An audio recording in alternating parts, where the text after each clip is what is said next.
নমস্কার বন্ধুরা। সত্যি ভূতের গল্প চ্যানেলে আপনাদের সবাইকে স্বাগত।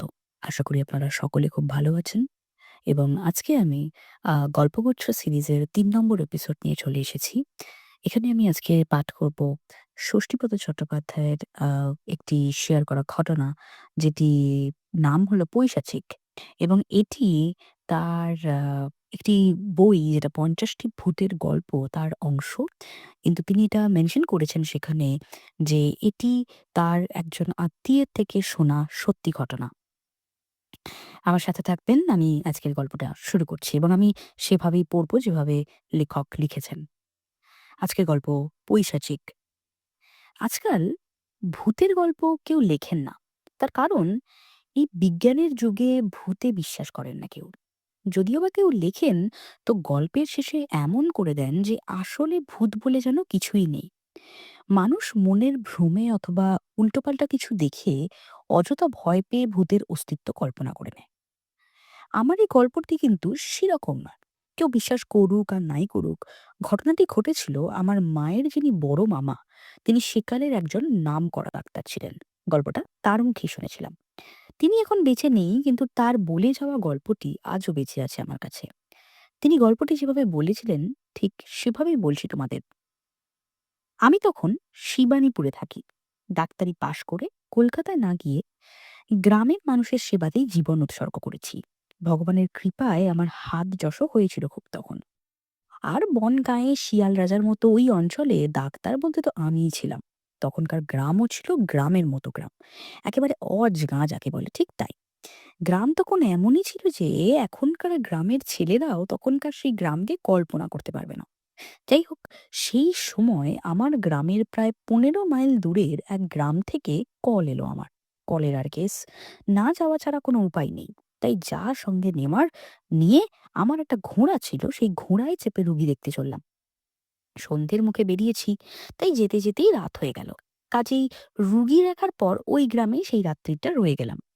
রোগীর বাড়ির লোকেরা দুধ, মুড়ি, মন্ডা ও মর্তমান কলা যথেষ্ট পরিমাণে খাওয়ালো। পেট ভরে তৃপ্তি করে খেয়ে দিয়ে শুতে না শুতেই ঘুমিয়ে পড়লাম। গাঢ় গভীর ঘুমে মগ্ন হয়ে গেলাম আমি। রাত তখন কতটা জানি না, হঠাৎ একটা টুকরে ওঠা কান্নার শব্দে ঘুম ভেঙে গেল। তারপরে শুনতে পেলাম একটা অস্পষ্ট কোলাহল। বুকটা ধড়াস করে উঠল।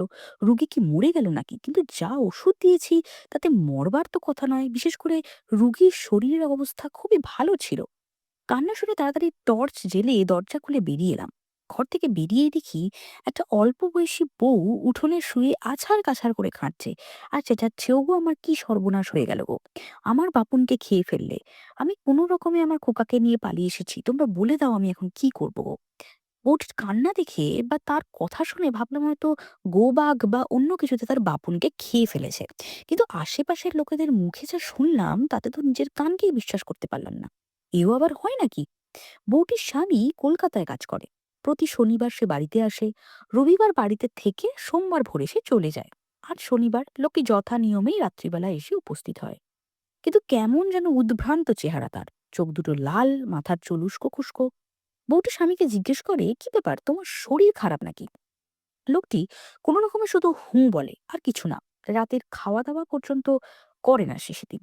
বিছানা করে দিলে গুম হয়ে শুয়ে থাকে চুপচাপ।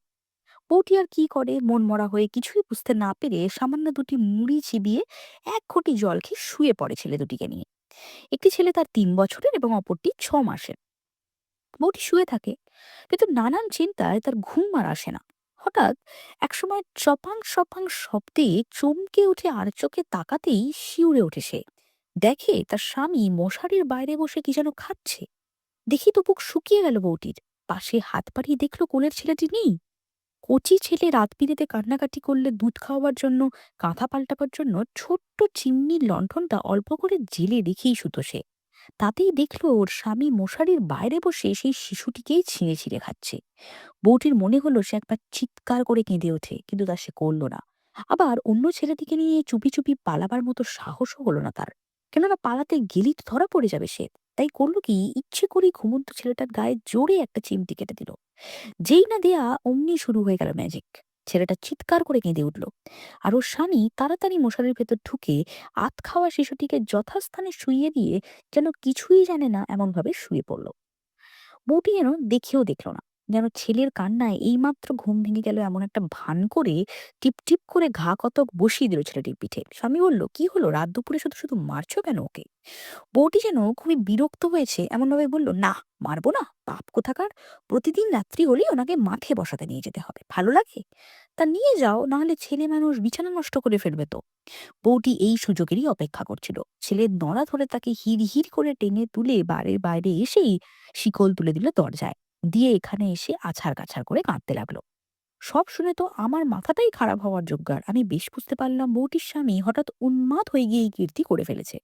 তাই গ্রামের অন্যান্য লোকজন নিয়ে ঘটনাস্থলে গেলাম। গিয়ে দেখলাম গোটা বাড়িটিকে ঘিরে রেখেছে গ্রামের লোকেরা এবং অগ্নিসংযোগও করেছে। খড়ের চালায় একবার আগুন লাগলে সে আগুন থামায় কে? ঘরের ভেতরে বউটির উন্মত্ত স্বামী তখন লাথির পর লাথি মেরে চলেছে আর দরজা খুলে দেবার জন্য চিৎকার করছে। আমি যেতে যেতেই আগুন দাউ দাউ করে জ্বলে উঠল। আমি প্রত্যেককে ভর্ৎসনা করলাম এই অগ্নিসংযোগের ব্যাপারে। সবাইকেই বললাম, একটা পাগলকে তোমরা এইভাবে পুড়িয়ে মারলে কেন? লোকটাকে বাইরে বের করে বেঁধে রাখতে পারতে। কিন্তু কাকে কি বোঝাবো? গ্রামশুদ্ধ লোকের প্রত্যেকেরই ধারণা লোকটি মোটেই উন্মাদ নয়, এমনটি আসলে লোকই নয় সে। এটা একটা পৈশাচিক ব্যাপার। পিশাচরা নাকি মাঝে মাঝে এরকম নকল মানুষের রূপ ধরে আসে। যাই হোক, রাত্রি প্রভাত হলে আমি কয়েকজন লোককে পাঠালাম কলকাতায় তাদের ভুল ভাঙানোর জন্য। কিন্তু তারা সন্ধ্যের পর কলকাতা থেকে ফিরে এসে যা বলল, তা শুনে আমার গায়ের লোম শুদ্ধ খাড়া হয়ে গেল। তারা বলল, লোকটি ২-৩ দিন আগেই কলকাতাতেই গাড়ি চাপা পড়ে মারা গেছে। তার মৃতদেহটি মর্গে রয়েছে। এখন ওর বউ ছেলেকে নিয়ে গেলে তবেই সেই লাশ ফেরত দেবে ওরা। দেহটা কলকাতাতেই দাহ করা হবে। গল্পটি ভীষণ ভয়ংকর। আমার তো শুনেই বেশ ভয় করছে।